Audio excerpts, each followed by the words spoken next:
హరి ఓం నమో నారాయణాయ నమ. ఓం నమో నారాయణాయ నమ.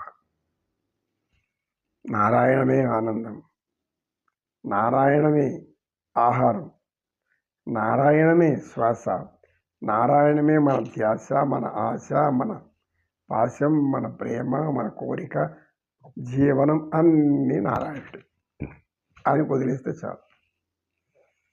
మనం చేయాల్సింది ఒకటి, మనం పట్టుకోకుండా ఆయన వదిలిపెట్టాలి.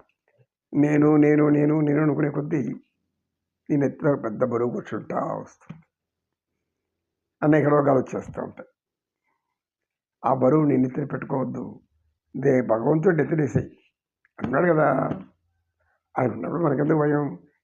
ఆయన తలను పెట్టేసిన బరువు ఎత్తకపోయింది. అట్టని మనం సోమరిపోతలా కూర్చోకూడదు అని అంటుంటే అక్కడికి శ్రావణభూతి వచ్చాడు. శ్రావణభూతి ఎక్కడికి వెళ్ళాను దాకా, గురువుగారు నేను ఆ గ్రామంలోకి వెళ్ళాను, మొన్న ఒక పెద్ద ఆయన వచ్చి కూర్చున్నారు కదా 3 రోజుల కిందట, మీరు బిచ్చగాడు అని అన్నారని అతను ఆవేశంగా ఉన్నాడు. మీ గురువుగారు నన్ను బిచ్చగాడు అన్నారు కనుక నేను ఇంకా రాను, అక్కడికి ఏమి పంపను, అలా ఇలా అని నన్ను గట్టిగా అరిచాడు గురువుగారు. నేను గమనం వచ్చేసాను గురుగారు. మేము జవాబు చెప్పాము, నేనేం చెప్పలేదు గురుగారు, మంచి పని చేశాం రా. ఇది ఎందుకు అంటే ఇప్పుడు అతనిలో మన మాటల ప్రభావం పనిచేస్తుంది. మన మాటల్ని పట్టించుకోని వాడైతే మామూలుగా కూర్చుంటాడు, ఇదేదేమో అనుకోండి. కానీ అలా అనుకోలేదు. ఇప్పుడు భిక్షగాడు నన్ను కూడా భిక్షగాడు అన్నాడు, అందరినీ భిక్షగాడు అంటున్నాడు. అంటే ఏంటి ఇందులో ఉండేటువంటి? ఆలోచిస్తాడు ఆలోచిస్తాడు ఆలోచిస్తాడు ఆలోచిస్తాడు చివరికి భగవంతుడు సత్యం తెలియజేస్తాడు. కనుక ఆయనకాయనే 4-5 రోజుల పెద్ద వచ్చి కూర్చుంటాడు, చూస్తూ ఉంటాడు అని అన్నాడు సత్యనిష్ఠుడు. అవునా గురుగారు? ఆయన నమ్మకం అనేది మనల్ని కాపాడేటువంటి బ్రహ్మాస్త్రం. భగవంతుడిని నమ్మి చెడిన వాడు లేడు, నీచమానవులను నమ్మి బాగుపడినవాడు లేడు. నీచమానవులను నమ్మి బాగుపడేవాళ్ళు ఉండరు, భగవంతుడిని నమ్మి చెడిపోయే వాళ్ళు కూడా ఎవరు ఉండరు. ఇది సూక్ష్మ ధర్మం. శ్రావణభూతి అని చెప్పగానే శ్రావణభూతి గురువుగారు నాకు సందేహం వచ్చింది, ఏంటది?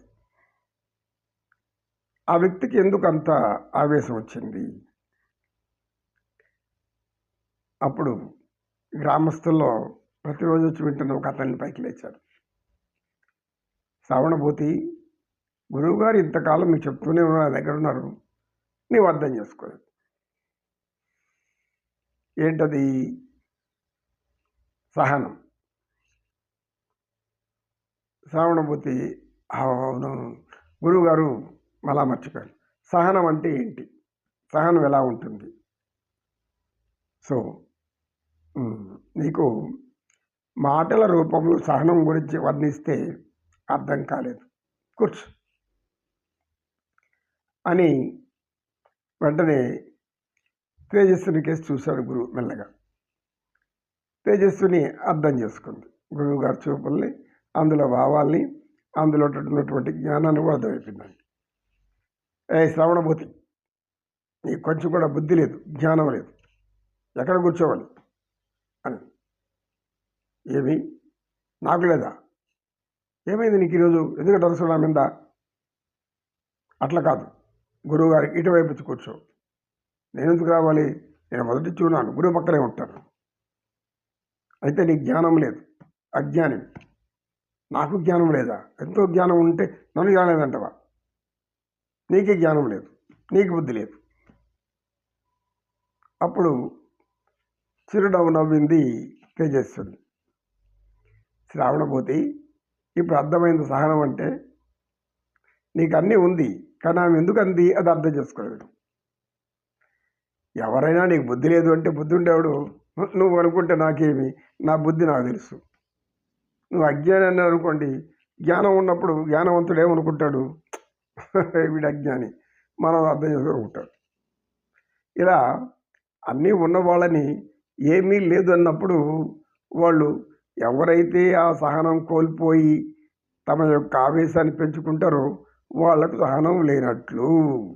ఆయన శ్రావణభూతి బాగా విను, శ్రద్ధగా విను.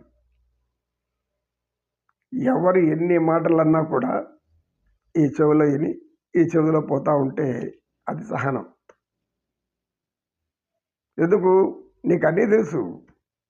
తెలిసిన వాడివి ఆవేశం ఎందుకు వస్తుంది, ఆక్రోశం ఎందుకు వస్తుంది, కోపం ఎందుకు వస్తుంది, దుఃఖం ఎందుకు వస్తుంది, బాధ ఎందుకు వస్తుంది? భగవంతుడు ఎవరెవరికి ఏమి ఇవ్వాలో అది ఇస్తాడు. ఆ ఇచ్చినంత ఆనందంగా ఉండు. సహనం కొండంతనాలు ఉంది అనుకునేవాళ్ళు చిన్న మాట అంటే పట్టించుకోరు, వెంటనే ఆవేశం వస్తుంది. వయసు పెరిగే కొద్దీ బుద్ధి పెరగాలి, జ్ఞానం పెరగాలి. అది పెరిగితే ఎవరు ఏమనుకుంటే మనకేమి, గమనిపోతా ఉంటే సరిపోయింది కదా నెమ్మదిగా. సహనం అంటే ఇలా ఉంటుంది. ఆ శ్రావణభూతి నీకు ప్రత్యక్షంగా తెలియజేయాలని ఆమె అలా అన్నది. గురువుగారు నమో నమ, నమో నమ. ఇక మీద నేను సహనంగానే ఉంటావు అనుకుంటూనే ఉంటావు. సమయం వచ్చేప్పుడు మాత్రం ఆవేశం వస్తుంది. దాన్ని ఆపుకోగలగాలి. అది ఎవరో నన్ను అజ్ఞాని అనగానే, దుర్మార్గుడు అనగాని, దుష్టుడు అనగాని, ఇవన్నీ మనం లేవు కదా. వాడు అంటే మనకేమి, ఎవరో ఉండేవాళ్ళు అనుకుంటున్నాడు పోని పట్టించుకోవద్దు. నిన్ను పొగిడారా, పొగుడుతున్నప్పుడు ఏమి, ఓహో మన నుంచి వెళ్ళేది ఆశిస్తున్నారు అందుకే పొగుడుతున్నారు అని అనుకో. అప్పుడు ఎందుకు పొగిడారని అడుగు. ప్రతిదానికి ఒక సంకేతం ఉంటుంది ఆయన, దాన్ని ఆచరించు. నమో కృష్ణ, నమో కృష్ణ. సర్వే భవంతు సుఖినః, సర్వే సంతు నిరామయాః, సర్వే భద్రాణి పశ్యంతు, మా కశ్చిద్ దుఃఖభాగ్ భవేత్. ఓం శాంతి శాంతి శాంతి. ఏతత్ సర్వం శ్రీకృష్ణార్పణమస్తు. కృష్ణం వందే జగద్గురు.